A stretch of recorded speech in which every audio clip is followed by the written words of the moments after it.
Ginataang munggo with vegetables ang recipe natin today.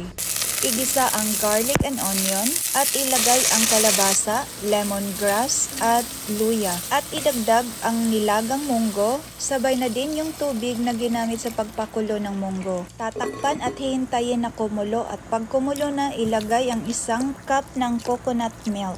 Timplahan ng mushroom powder, turmeric powder, durog na paminta, at ilagay ang eggplant or talong.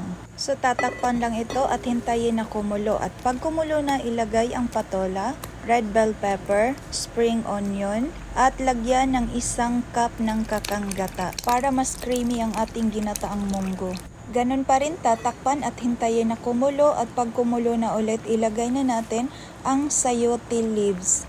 So isimmer lang natin ito ng mga 1 minute dahil madali lang tong maluto ang chayote leaves. Lumipas ang 1 minuto, ito ay luto na at pwede na natin tong hanguin. Grabe, sobrang bango na ng ating ginataang munggo. At alam nyo ba kung ano yung perpektong pangkombo dito para sa ating ginataang munggo? Pritong isda lang yan, nako, ubos yung bahaw nyo dito. Talakitong isda nga pala yung naprito ko. So ano pang hinihintay natin? Ako, takam na ako nito. Kainan time!